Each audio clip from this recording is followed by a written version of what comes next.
Siema, Misiek z tej strony. Przed nami pacjent Samsung S10e. Mamy przywarcie pod zasilaczem laboratoryjnym. Rozkładamy telefon. Telefon już jest po 2 serwisach, które zrezygnowały z naprawy. Przyspieszyłem troszeczkę. Robimy oględziny płyty głównej, gniazdo konektora, baterii, układy Wi-Fi. Wszystko jest zalane. Generalnie już wcześniej to sprawdziłem i tak naprawdę wszędzie jest zwarcie. Jak widzicie, jest wszędzie, woda się dostała. Telefon jest generalnie miesiąc czasu po zalaniu. Shield covery zdejmujemy, żeby sprawdzić pamięć i procesor, czy dostała wody. I teraz tak, sprawdzamy sobie pamięć, czy jest warto robić przeszczep. Czyścimy po shield coverach cynę, tak żebyśmy mogli bardzo dobrze szybko dostać się ostrzem. I zdejmujemy sobie pamięć. Grzejemy 360-70 nawiew. Oczywiście ta temperatura jest umowna. Wszystko zależy od naszego doświadczenia i od stacji, jakie używamy. Mówimy o stacjach HDR. Pamięć jest zdjęta. Czyścimy ją teraz z pozostałości starej cyny i kleju. Cyna niskotopliwa z bizmutem, temperatura grota 250 stopni, ponieważ niższa temperatura, żebyśmy nie usunęli padów i też nie przegrzali pamięci. Czyścimy pamięć z pozostałości kleju i cyny. Jak widać, jest tego sporo. Dajemy flux, znowu cyna niskotopliwa i cynujemy wszystkie pady. Jeśli mamy poocynowane pady, usuwamy je plecionką w celu usunięcia starej cyny, a nałożenia też nowej. Czyścimy specjalistycznym pędzelkiem do układów IC, żeby nie usunąć solder maski. Teraz tak, czyścimy wszystkie krawędzie pamięci. Jest to pamięć UFS 153. Jak widać, mamy ją wyczyszczoną. Nakładamy sito BGA dedykowane do tej pamięci. Nakładamy pastę lutowniczą i będziemy robić rebaring. Pasta nałożona, czyścimy sito wacikami i grzejemy. Dajemy fluxu, żeby bardzo dobrze kuleczki się przyłapały do padów i mamy zakulkowany układ. Grzejemy, robimy reset kulek. Tak naprawdę reset został wykonany, wszystkie kulki trafiły na swoje miejsca. Czyścimy niepotrzebne pady, które zostały zakulkowane. One są niepotrzebne, są pady serwisowe. Czyścimy izopropanolem i mamy gotową pamięć do szczytania programatorem. I teraz sprawdzamy pamięć, wszystko zgodnie z markerem. Wkładamy pamięć do programatora. Zamykamy socket i szczytujemy pamięć.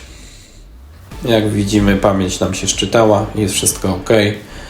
Sprawdzimy zaraz, czy jest dostęp do user daty. User data jest jak najbardziej czytelna. Pamięć jest oczywiście zaszyfrowana. Cały ten proces wykonaliśmy po to, czy możemy przejść o krok dalej i robić przeszczep. Teraz skupimy się na procesorze. Jak widzimy, został nam procesor do usunięcia z tej płyty. Wkręcamy go w holder. Mocujemy bardzo stabilnie płytę główną i usuwamy DRAM, który jest na wierzchu procesora. Grzejemy i powoli tniemy. DRAM jest usunięty. Czyścimy procesor z pozostałości kleju i z starej cyny. Plecionka i usuwamy. Tak samo cyna niskotopliwa. Temperatura 250. Teraz wacikiem szybko przyczyszczamy to, usuwamy resztki kleju.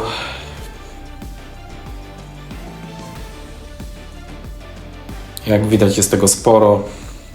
Staramy się używać narzędzi tak, żeby nie zniszczyć padów. I ten proces powtarzamy kilka razy, czyli nakładamy znowu cynę niskotopliwą, plecionka i czyścimy. Jak widać, już widać srebrne pady. I znowu patyczki kosmetyczne. Usuwamy znowu pozostałości kleju.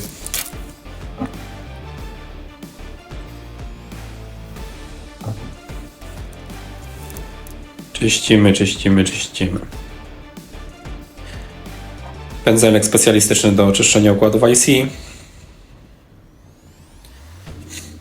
Patyczki kosmetyczne. Teraz tak, usuwamy po shield coverach cynę, tak żebyśmy mogli bardzo dobrym blade'em podejść do procesora. Powoli obieramy strategię, z której strony będziemy ten procesor zdejmować. Ostrze prostopadle do płyty głównej.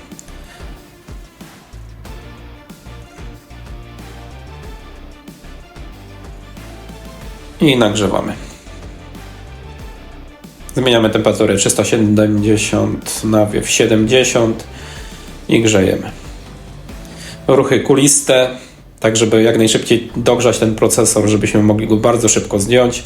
Jak widać, już ostrze powoli wchodzi. Nic nie robimy na siłę, robimy to powoli.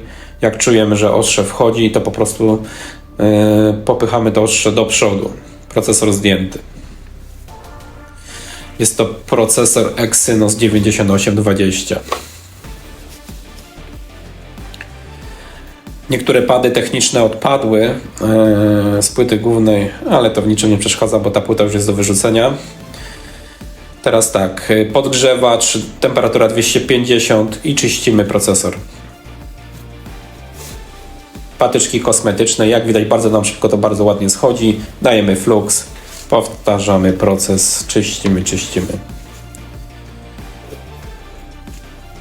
Teraz mamy DRAM. DRAM tak samo. Dajemy trochę fluxu, temperatura 250 na podgrzewaczu. Waciki kosmetyczne, przepraszam, patyczki kosmetyczne i czyścimy. Nie wszystko zejdzie patyczkami kosmetycznymi. Musimy też używać do tego blade'u odpowiedniego do czyszczenia pozostałości kleju.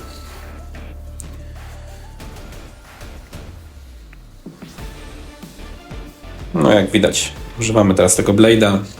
Polecam firmę Kianli, bardzo dobre narzędzia.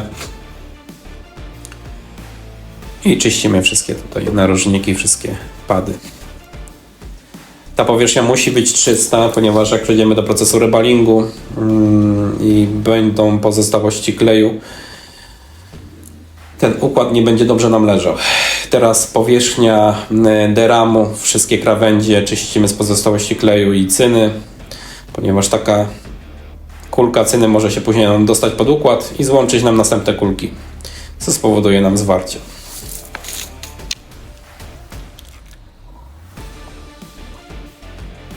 Montujemy teraz w holderze RAM.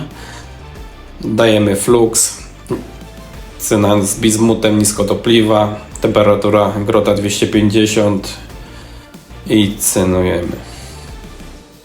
Jak widać na początku tam nie chce cyna tak naprawdę osiąść na padach, ponieważ są one jeszcze brudne, ale za chwilę już będzie dobrze. Nie dotykamy grotem do padów, tylko tą kulką, która się stworzyła z tej cyny. Ponieważ nie chcemy przegrzać tych padów, nie chcemy, żeby te pady odpadły. Teraz dajemy plecionkę i usuwamy po prostu starą cynę z pozostałością i pozostałości zanieczyszczeń, które są tak naprawdę na tym układzie.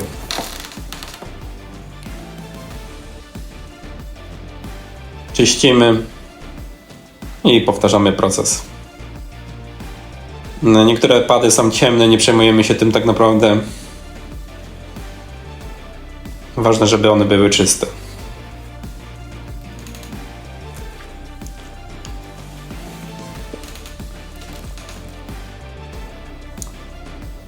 Pędzelek specjalistyczny do czyszczenia układów, który nie usuwa soldermaski.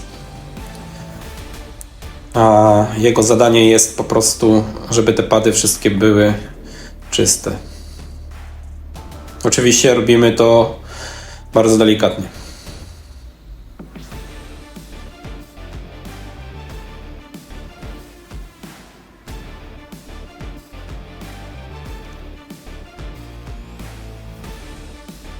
Teraz tak, zwykły pędzelek izopropanol czyścimy. Jak widać już większość z tych padów jest czysta.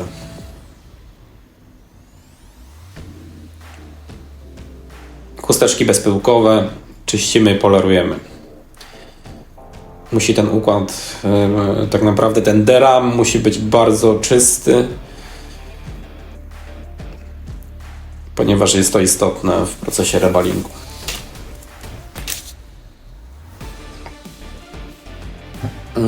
Film tak naprawdę skróciłem z 2 dni do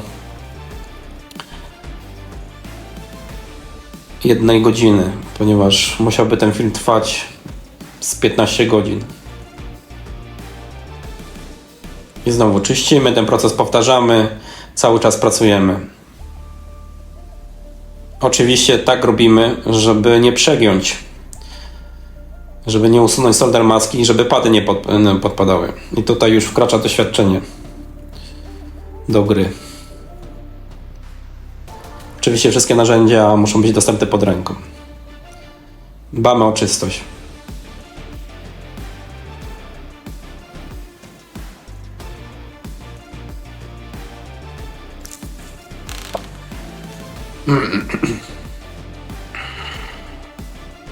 Inspekcja, sprawdzamy, dajemy znowu flux.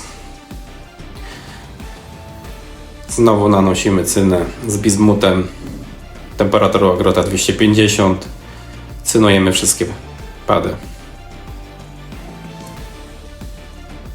Jak widać już większość z tych padów przyjmuje cynę. Nie ma żadnego problemu, ponieważ została stara cyna usunięta i wszystkie zanieczyszczenia, które są związane z klejem i z procesem usunięcia układu.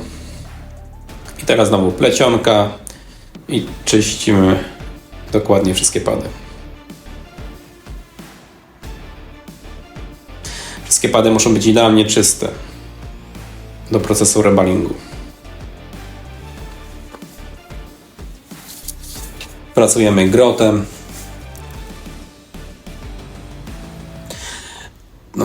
DRAM jest zamontowany w holderze IC. Jest to specjalistyczny holder, którego jest zadaniem przede wszystkim montowanie układów, żeby układ był stabilnie osadzony, żebyśmy mogli bardzo dobrze na nim pracować. Można też oczywiście do tego używać kaptonu lub innych sposobów. Niektóre pady po prostu poprawiamy pensetą, czyścimy. Oczywiście te pady ciemne. Jak widać, nie wszystko da się idealnie wyczyścić. Oczywiście robimy to z czuciem. Wyczuwamy to, ile możemy sobie pozwolić tą pensetą, tak żeby nie zniszczyć padu. Bo jeżeli to zrobimy, będzie trzeba zrobić rekonstrukcję, która wydłuża proces.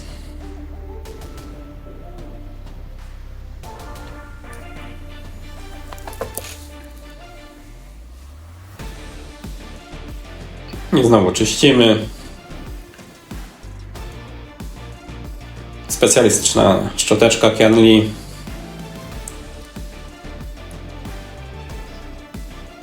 I delikatnie po prostu szorujemy. Staramy się zrobić to bardzo dokładnie i precyzyjnie.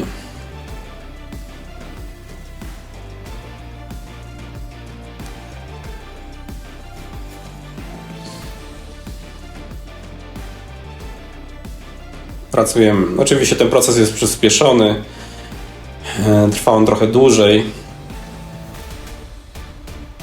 Ale nikt nie będzie siedział tutaj 24 godziny, żeby obejrzeć ten film. Czas to pieniądz.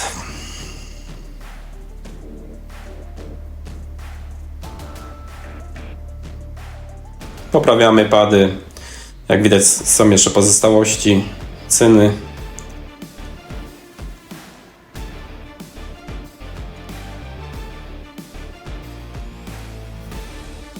Jak widać, sporo jest tych padów. Silver pads. I izopropaną czyścimy. Pozbywamy się zanieczyszczeń, które były na deramie.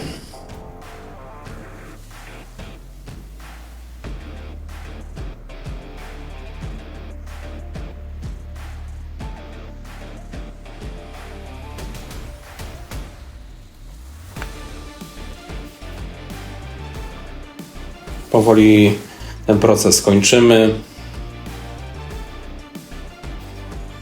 Cały czas pracujemy.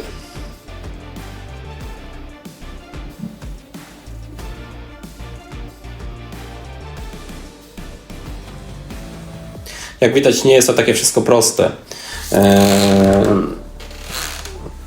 Ten proces troszeczkę trwa. Teraz używamy chusteczki bezpyłkowej, żeby wypolerować tak naprawdę ten deram.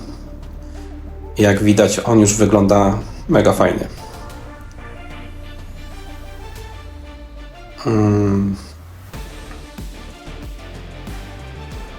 Czyścimy krawędzie z pozostałości zanieczyszczeń, cyny, kleju. Teraz mamy tutaj procesor Exynos 9820.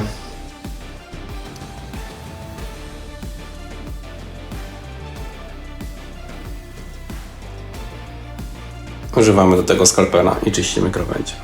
Montujemy go już, czyścimy na początku, sobie czyścimy holder, montujemy procesor delikatnie w holderze. Przybliżamy, inspekcja kamerą.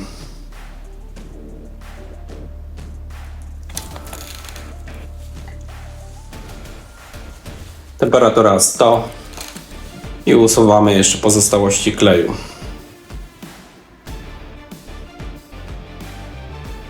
Grzejemy sobie i usuwamy. Używamy blade'u Kian-Li.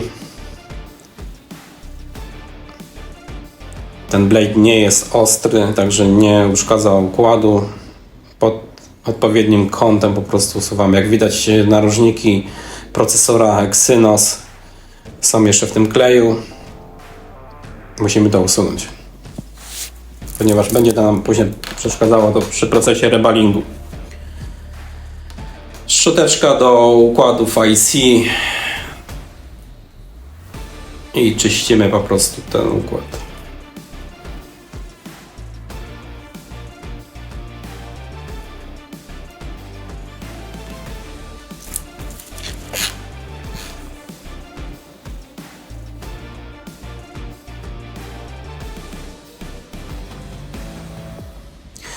Jak widać, niektóre pady są ciemne, także to też nie przeszkadza nam to w wyczyszczeniu tego tak naprawdę i nie przejmujemy się tym. To nie są pady usunięte, tylko po prostu z dodatkiem brudu i cyny starej.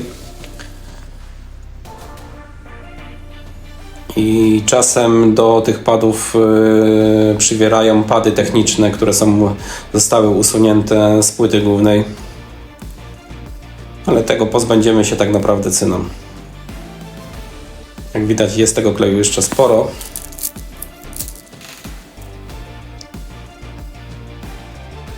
Dajemy flux. Polecam firmę Warton. Jeden z najlepszych, uważam, fluxów na świecie, jaki został zrobiony. Dajemy cynę niskotopliwą. Z dodatkiem bizmutu, temperatura grota 250, działamy na stacji JBC.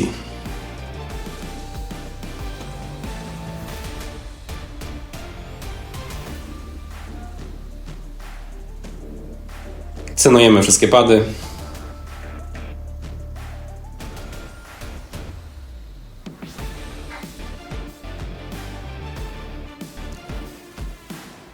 No oczywiście nie wszystkie nam adoptują cynę, ale tym się akurat nie przejmujemy. Później to plecionką wyrównamy.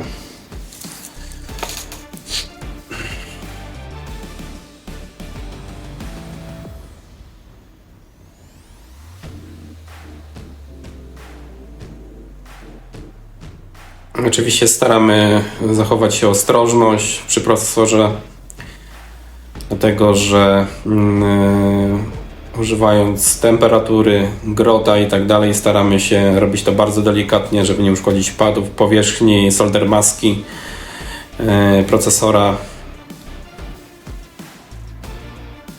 Są to elementy bardzo wrażliwe. Jeśli uszkodzimy procesor, cały proces odzyskania danych legnie w gruzach i klient tak naprawdę straci wszystko. Proces przeszczepu jest to ostatni tak naprawdę etap, jeśli chodzi, i najdroższy etap, jeśli chodzi o odzyskiwanie danych. Jest to proces bardzo inwazyjny, także musimy to zrobić bardzo dobrze, zachować wszystkie procedury, dobór temperatur. Jak widzimy, tutaj jeszcze mamy pady, które są ciemne, używamy pensety i czyścimy je sobie powolutku.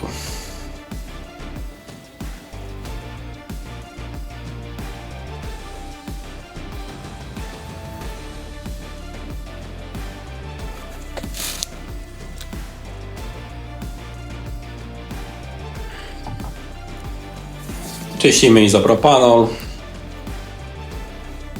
pędzelkiem, pozbywamy się zanieczyszczeń. Jak widać, wszystko bardzo fajnie wygląda. Wszystkie pady są srebrne, praktycznie, no może nie wszystkie, ale generalnie połączenia będą zachowane i przejścia. Nie musimy tego robić też na siłę, że każdy z tych padów musi być mega srebrny. Dlatego jeśli będziemy tak robić, to po prostu usuniemy te pady, a w fazie końcowej zniszczymy solder maskę i połączenia, które są pod solder maską. Inspekcja, weryfikacja, czyszczenie. Chusteczki bezpyłkowe, ESD. Wycieramy ten procesor tak naprawdę, czyścimy stanowisko sobie do następnej pracy. Dbamy o tą czystość tak naprawdę, żeby nie uszkodzić układów. Sprawdzamy nawęcie procesora. Jeśli są zanieczyszczenia, usuwamy je skalpelem. Montujemy teraz drugą stronę procesora, tak zwany top procesora. Tutaj jest montowany DRAM. Czyścimy znowu, sprawdzamy zanieczyszczenia i tak dalej. Jak widać, niektóre pady są ciemne, tym się nie przejmujemy.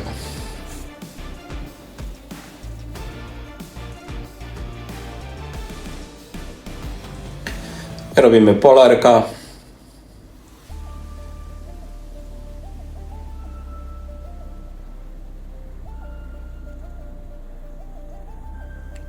Pędzelek IC do czyszczenia układów.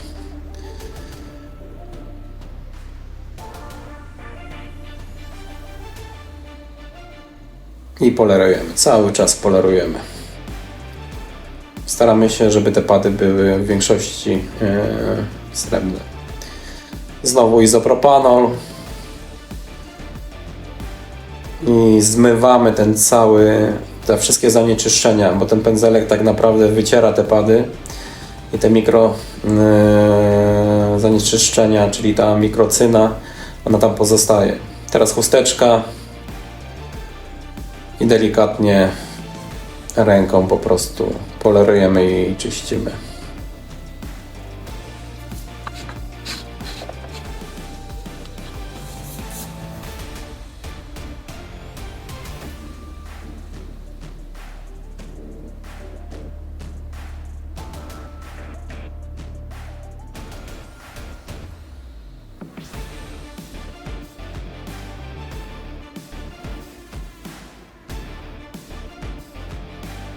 Robimy inspekcję jeszcze, polerka. Ten proces cały czas powtarzamy przez jakiś czas, dopóki nie uznamy, że wszystko jest ok.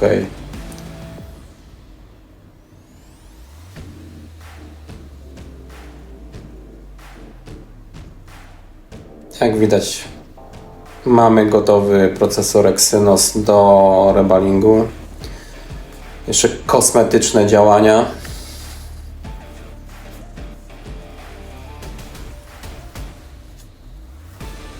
I powinno być ok. Teraz tak, mamy tutaj DRAM, używamy pasty 180 stopni Celsjusza i nakładamy sito odpowiednie do tego DRAMu i przechodzimy do nakładania pasty. Staramy się nałożyć ją bardzo dobrze. Zaraz będziemy ją czyścili wacikiem. I przechodzimy, trzymamy pensetą, oczywiście stabilizujemy sito, żeby nam po prostu przy procesie nagrzewania sita nie latało po tym układzie. Jak widać, mamy już zakulkowane. Dajemy fluksu, żeby rozprowadził nam dobrze temperaturę po kulkach i zdejmujemy sito. Robimy też szybką inspekcję, czy któreś kulki się nie połączyły, bo będziemy zaraz wykonywali reset kulek. Dajemy flux, przytrzymujemy DRAM i robimy reset kulek. Kulki trafiły na swoje miejsca, jak widzicie, bardzo ładnie, szybko.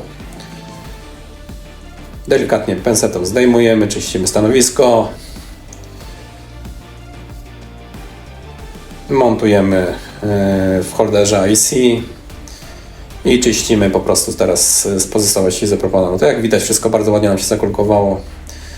Był zrobiony freeze frame. Przy montażu czyścimy, pozbywamy się zanieczystości. Teraz tak, przechodzimy do rebalingu procesora. Znowu nakładamy sito dedykowane do tego procesora. 9820.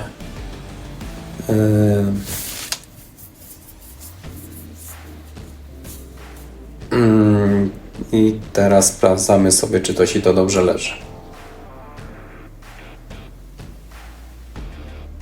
Nakładamy pastę lutowniczą.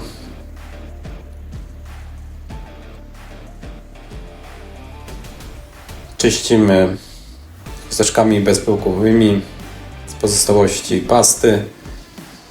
Stabilizujemy cały czas sito, dajemy pensetę, stabilizujemy to sito, temperatura i mamy zakulkowane.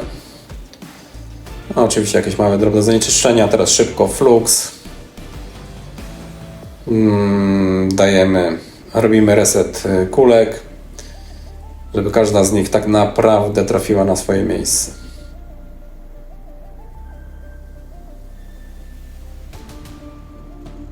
Temperatura jak na filmie. Oczywiście każdy temperaturę dostosowuje zgodnie ze swoim doświadczeniem i stacją Hother, jaką używa. Temperatura tak naprawdę jest w naszej głowie. Nie da się powiedzieć, jaką temperaturą dokładnie masz robić ten telefon, ten procesor, tą pamięć, ten układ, czy układy zasilania PM. To wszystko tak naprawdę to jest nasze doświadczenie. Teraz szybko przeszliśmy już, procesor mieliśmy zakrokowany, rozkręcamy telefon, który posłuży nam do... Telefon jest oczywiście sprawny, posłuży nam do przeszczepu. Rozkręcamy szybko ten telefon. To jest ten sam Samsung. Potrzebna będzie nam z niego płyta główna. Usuwamy z tego telefonu procesor i płytę główną. W tym momencie zdejmujemy zabezpieczenie, tak jakby termo shield covera. Dostaliśmy się tutaj tak naprawdę teraz do shield covera i teraz tak naprawdę usuwamy to zabezpieczenie. Czyli wycinamy te wszystkie blaszki, które są dookoła procesora i pamięci. Dlaczego nie grzeje w tym przypadku? Nie grzeje dlatego, że żeby nie przegrzewać tej płyty. Jeśli możemy, stosujemy jak najmniej grzania.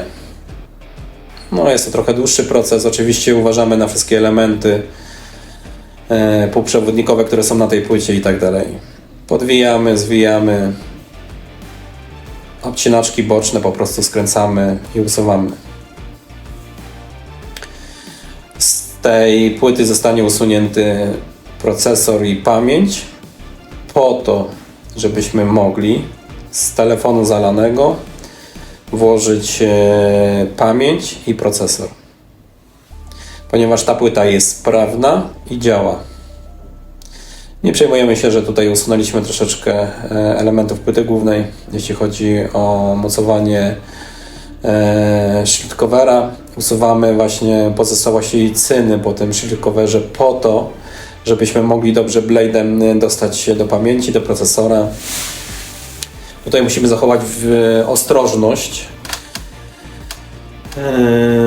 żebyśmy nie usunęli tych wszystkich kondensatorów i tak naprawdę kondensatorów, rezystorów, cewek i tak dalej. Teraz jak widzicie, szybko tutaj usuwam klej, który jest na obrzeżach procesora, pamięci DRAM-u, daję flux i przechodzę do usuwania DRAM-u.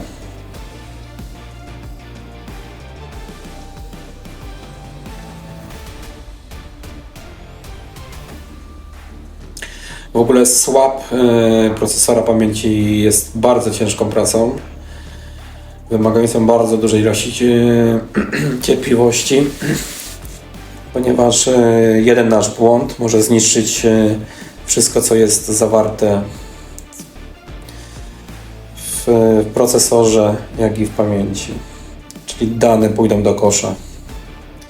Tutaj treningowo sobie czyszczę sobie ten procesor. Ten procesor już nie będzie nam potrzebny do niczego. Po prostu będzie on usunięty po to, żebyśmy mogli z telefonu zalanego włożyć procesor, który już mamy zakulkowany po procesie remalingu. Treningowo sobie czyszczę.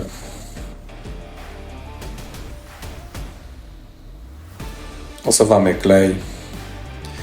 Ważne jest, żeby usunąć ten klej, który jest w rogach procesora i nie tylko, tak naprawdę cała powierzchnia, boki procesora, wszystkie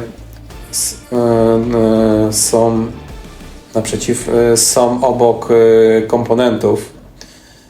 Jeśli zdejmiemy tak na szybko procesor, tak naprawdę zejdą nam wszystkie rezystory i wszystkie kondensatory. Tak jak widzimy, tutaj jest tego kleju trochę sporo.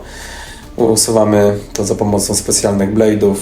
Temperaturę ja tutaj mam 270, żeby szybko się pozbyć tego kleju. Musimy to szybko robić, żeby też po prostu nie usunąć tych elementów. Teraz strategia usunięcia procesora. Wybieramy sobie miejsce dogodne dla ostrze prostopadle do płyty głównej telefonu Samsung S10e i grzejemy. Ruchy kuliste, cały czas pracujemy. Jak widzimy, tutaj nam jeden z rezystorów odpłynął, ale nie jest problem go włożyć na swoje miejsce. Dajemy flux, grzejemy. Ten proces trochę trwa, także musimy się uzbroić w cierpliwość. To jest wszystko przyspieszone. Procesor został zdjęty. Teraz czyścimy wszystkie pady z pozostałości kleju. Jak widać, dużo padów też odpadło. Czasem w większości przypadków odpadają to pady techniczne, które tak naprawdę nie są potrzebne nam. Nie sprawują żadnej funkcji tutaj na tej płycie głównej. Ale czasem też zdarzy się, że odpadną pady, które są odpowiedzialne za przesyłanie sygnałów i wtedy musimy robić rekonstrukcję tych padów, ponieważ telefon nam nie wystartuje po przeszczepie.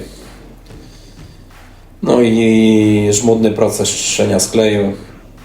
Wszystko robimy delikatnie, cały czas pracujemy. Musimy to robić jak najbardziej precyzyjnie.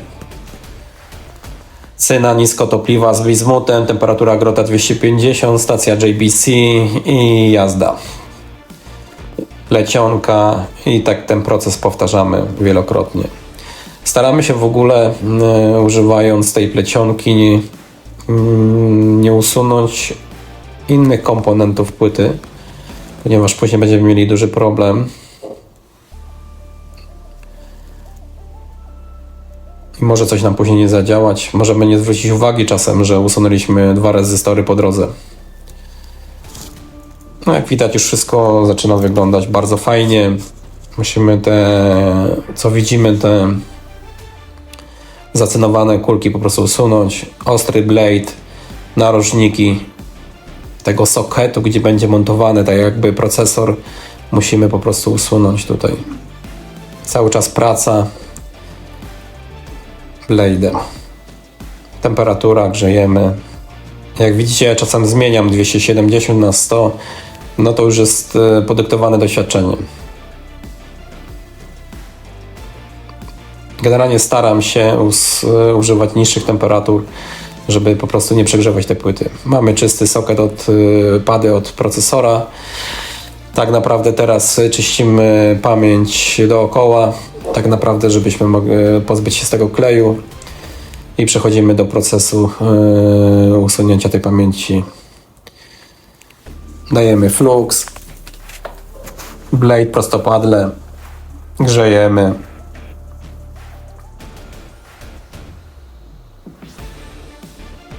Mamy usuniętą pamięć. Dajemy flux. Jak widzicie, dużo padów po prostu zostało usuniętych. Większość z nich to są pady techniczne lub niektóre pady się powtarzają. Tutaj trzeba też oczywiście korzystać ze schematów i musimy też wiedzieć, od czego niektóre pady są, które są istotne tutaj w procesie przesyłania danych. Bo jeżeli usuniemy niektóre z padów, które są odpowiedzialne za zasilanie, za przesył danych, ten telefon nam nie wystartuje. To oczywiście zostało sprawdzone wcześniej przeze mnie. Jak powiedziałem, ten film musiałby trwać 2 dni.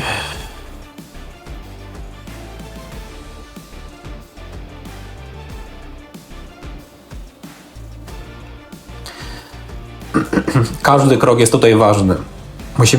Musimy się 3 razy zastanowić, za czym coś zrobimy, za czym coś włożymy, za czym coś usuniemy. Ten proces jest bardzo istotny w późniejszym etapie weryfikacji płyty głównej. Dodajemy flux, oczywiście znowu cyna niskotopliwa i cynujemy. Tutaj niektóre pady nam latają, oczywiście widać ten pad czerwony, który odpadł, on zaraz zostanie usunięty plecionką, ale tym się akurat nie przejmujemy. Mamy już to sprawdzone, że to wszystko jest ok. Jak widzimy, że podczas procesu usunięcia pamięci i procesora niektóre z komponentów płyty głównej, w tym przypadku rezystor, nam zwarł do masy, czyli proces cały polega też na tym, że musimy robić weryfikację, inspekcję. Bo jeśli tego nie będziemy robili, to będziemy mieli później problem z uruchomieniem płyty głównej. Może dojść do zwarcia, możemy spalić taką pamięć, możemy spalić procesor. Czyli każdy z tych kroków jest bardzo istotny i ważny. Tutaj już mamy zakulkowany procesor, który wcześniej żeśmy kulkowali. Sprawdzamy jeszcze go sobie pod kątem zanieczyszczeń, czy tam się jakieś kulka ceny nie dostała. Teraz montujemy ten procesor tak naprawdę. Na dole jest marker, który nam mówi też, jak go mamy położyć. Dajemy flux, rozcieramy palcem.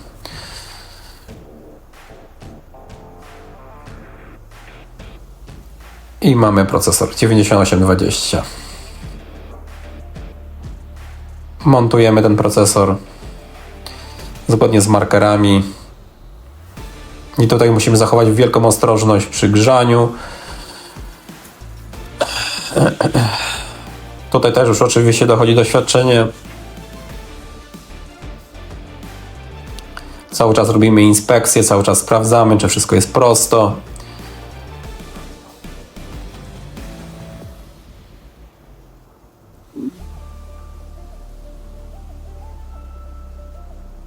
Ruchy kuliste hoterem.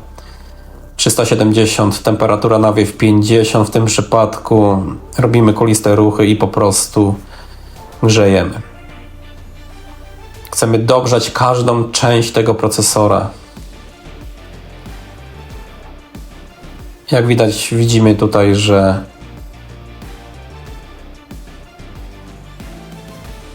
już powoli on już jakoś stabilizuje się tutaj. Musimy być tutaj w tym procesie ciepła. Widzimy teraz, że on skoczył sam w swoje miejsce, czyli to napięcie powierzchniowe go po prostu wypozycjonowało. O, nadal on pracuje, nadal jeszcze te kulki się po prostu roztapiają i trafiają w swoje miejsca. Czekamy teraz pensetą, żeby po prostu zrobić małe puknięcie w ten procesor. Jak widzimy tutaj, slow motion. Oczywiście cały czas grzejemy. Chcemy zobaczyć, czy procesor wróci w swoje miejsce. O, jak widzimy, delikatnie żeśmy go ruszyli. I wrócił w swoje miejsce. Procesor jest na swoim miejscu. Oczywiście do tego dochodzi znowu inspekcja, weryfikacja. Sprawdzamy, czy te wszystkie kulki dobrze nam osiadły i tak dalej. Do tego też oczywiście dochodzą pomiary wszystkich linii po zamontowaniu procesora, czy gdzieś nie mamy zwarcia. Mamy niektóre linie o niskiej rezystancji. Musimy też na nie zwrócić uwagę. Nie wszystko, co brzęczy, to jest zwarcie. Teraz tak, top procesora tutaj cynujemy tak naprawdę. Jeszcze raz. Cyną niskotopliwą. Czyścimy, polerujemy. Pensetą jeszcze tak naprawdę robimy kosmetykę.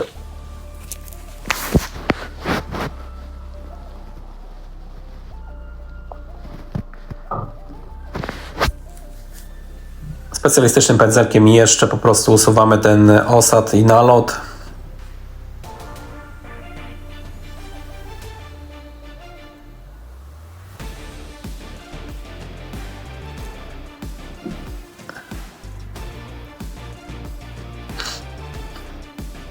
Pateczek kosmetyczny używamy też, żebyśmy to jeszcze pozbyli się tych zanieczyszczeń, które są na procesorze. I czyścimy.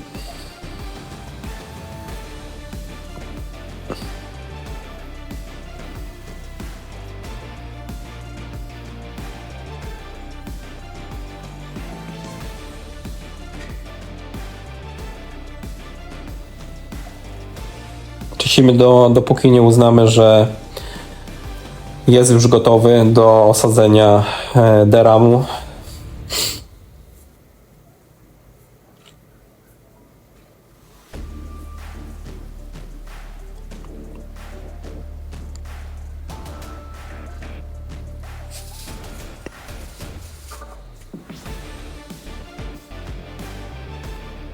Dajemy flux.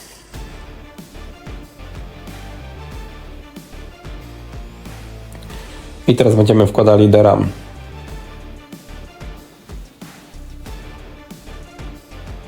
Mamy DRAM.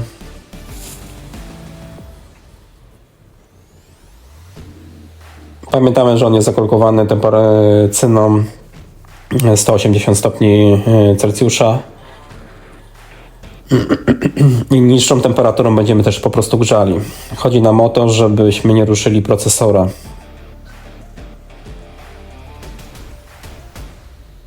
Pozycjonujemy ten układ.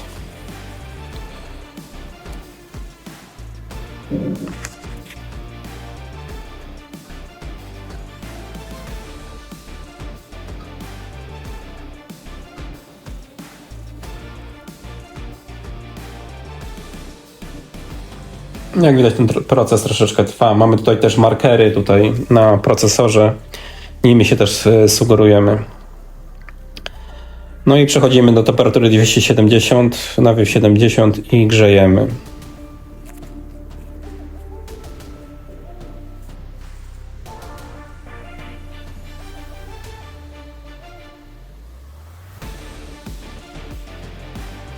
Ruchy kuliste, cały czas pracujemy.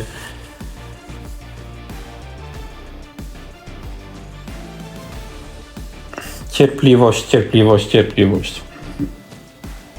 Tutaj nic nie przyspieszymy.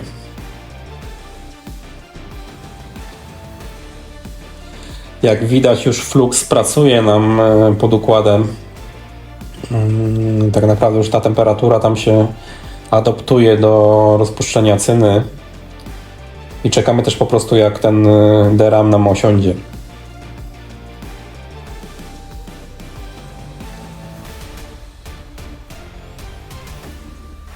Czekamy też pensetą, żebyśmy mogli po prostu ruszyć ten układ, czy wróci na swoje miejsce. Ja go delikatnie jeszcze stabilizuję tutaj, bo widzę, że on mi troszeczkę odpłynął. Delikatnie go poprawiam. Widzę, że ta temperatura jeszcze nie złapała. Ta cyna po prostu jeszcze się nie rozpuściła i mogę sobie pozwolić po prostu go jeszcze wystabilizować. I tutaj podniosłem już temperaturę na 290, nawiew 45, żeby szybciej dogrzać ten układ i szybciej go tak naprawdę zamontować. Znowu kuliste ruchy. Tak jak powiedziałem, nie ma ustalonej temperatury. Musimy to zmieniać, musimy pracować po prostu na tym. Musimy mieć doświadczenie.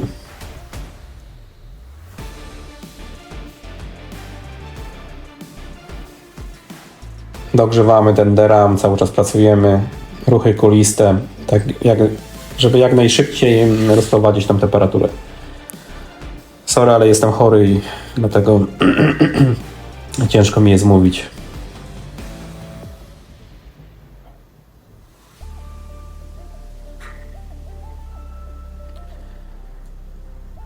Tak jak powiedziałem, cierpliwość, cierpliwość. Ten układ musi sam osiąść. W tym przypadku teraz nie możemy mu pomagać.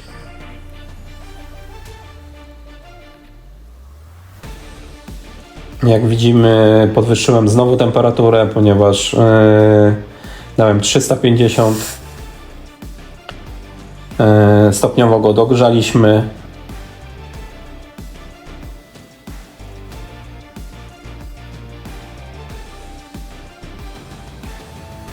W bardzo krótkim czasie teraz go musimy, że tak powiem, zamontować.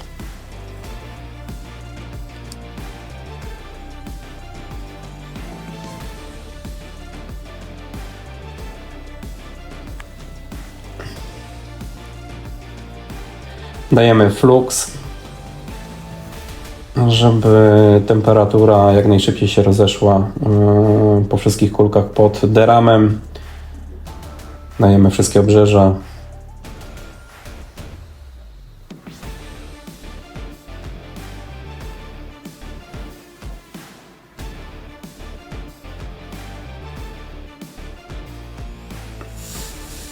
I czekamy teraz z pensetą, żebyśmy mogli dotknąć ten układ, czy on wróci na swoje miejsce.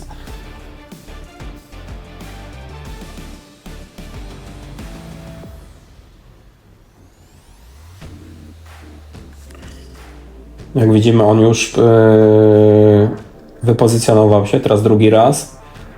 I teraz szybkie uderzenie pensetą wrócił, czyli mamy DRAM osadzony na procesorze.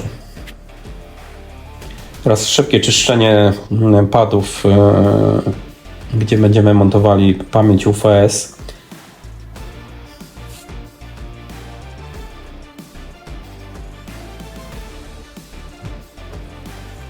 Patyczek kosmetyczny. Chcemy to jeszcze wypolerować, żeby nie było żadnych zanieczyszczeń przy osadzeniu pamięci.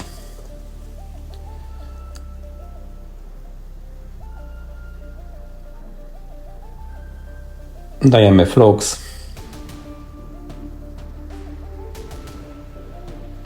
Na górze mamy marker, który nam pokazuje, jak mamy tam pamięć zamontować.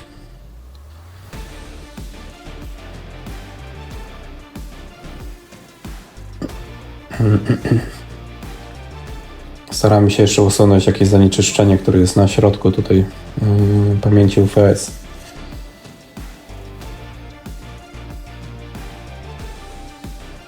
Oczywiście pamiętamy też o markerach. Górny róg, ten srebrny, złoty, pokazuje nam, jak narożnik ma być pamięci osadzony, a kulka, czyli ten marker tak zwany pamięci, pokazuje, jak ona ma być włożona. Oczywiście to sprawdzamy wcześniej też za pomocą schematów. Board view płyty głównej.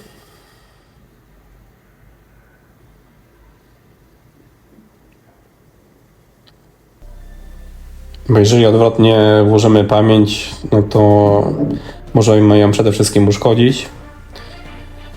I na pewno ten telefon nie wystartuje nam.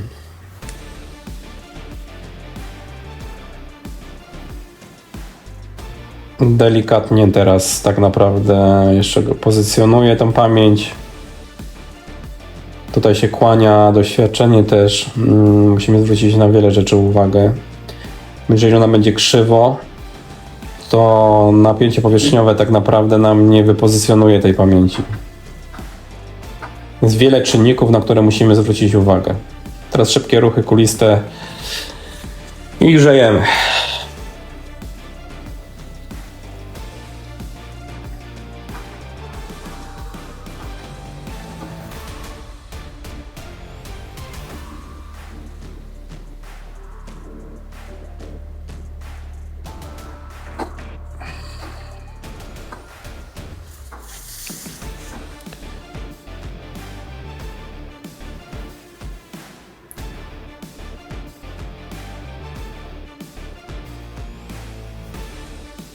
No już widać, że ten układ tam powoli zaczyna pracować. Także staramy się grzać go cały czas.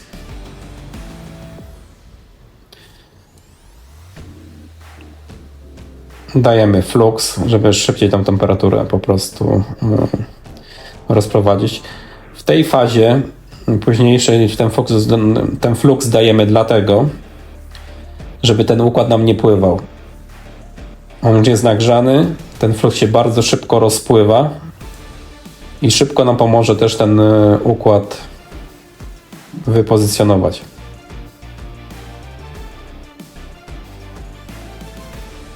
Jak widzimy, układ już troszeczkę wskoczył nam, pamięć dokładnie. Teraz robimy test. Pamięć jest ok już na swoim miejscu. Oczywiście płyta wystygła, ochłodziła się i teraz możemy użyć izopropanolu. Czyścimy z pozostałości fluksu. Chusteczka bezpyłkowa.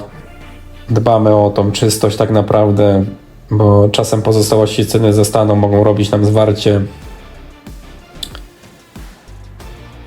No i tak naprawdę już mamy gotową płytę, którą będziemy zaraz montowali.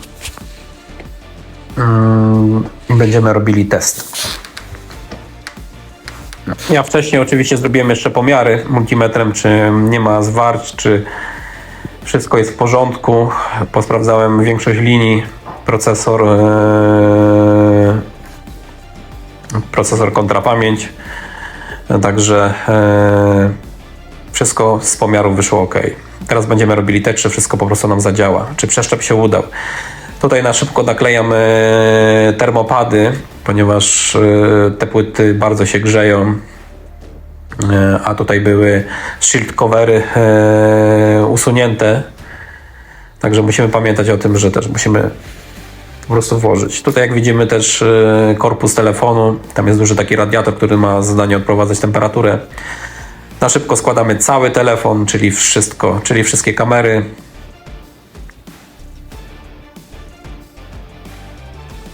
Montujemy płytę.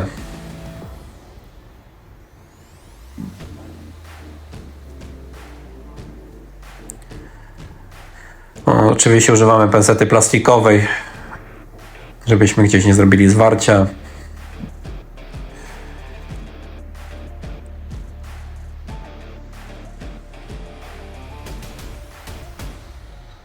Składamy cały telefon.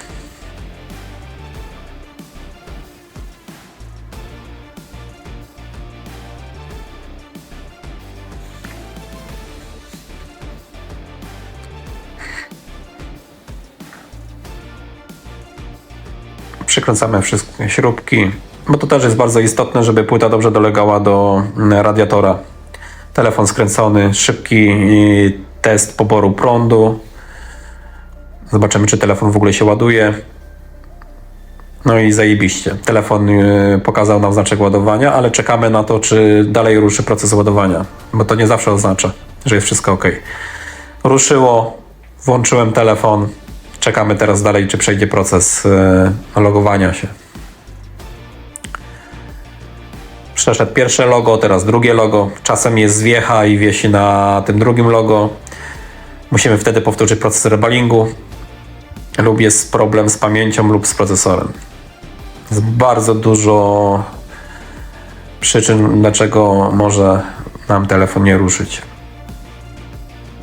Jak widzimy, w tle mamy jakieś zdjęcie. Mi wystarczy podać PIN i mamy dostęp do danych. Także dziękuję Wam serdecznie za uwagę. Oglądajcie moje filmy, subskrybujcie. Mam nadzieję, że się podobało. Komentujcie. Pozdro, Misiek.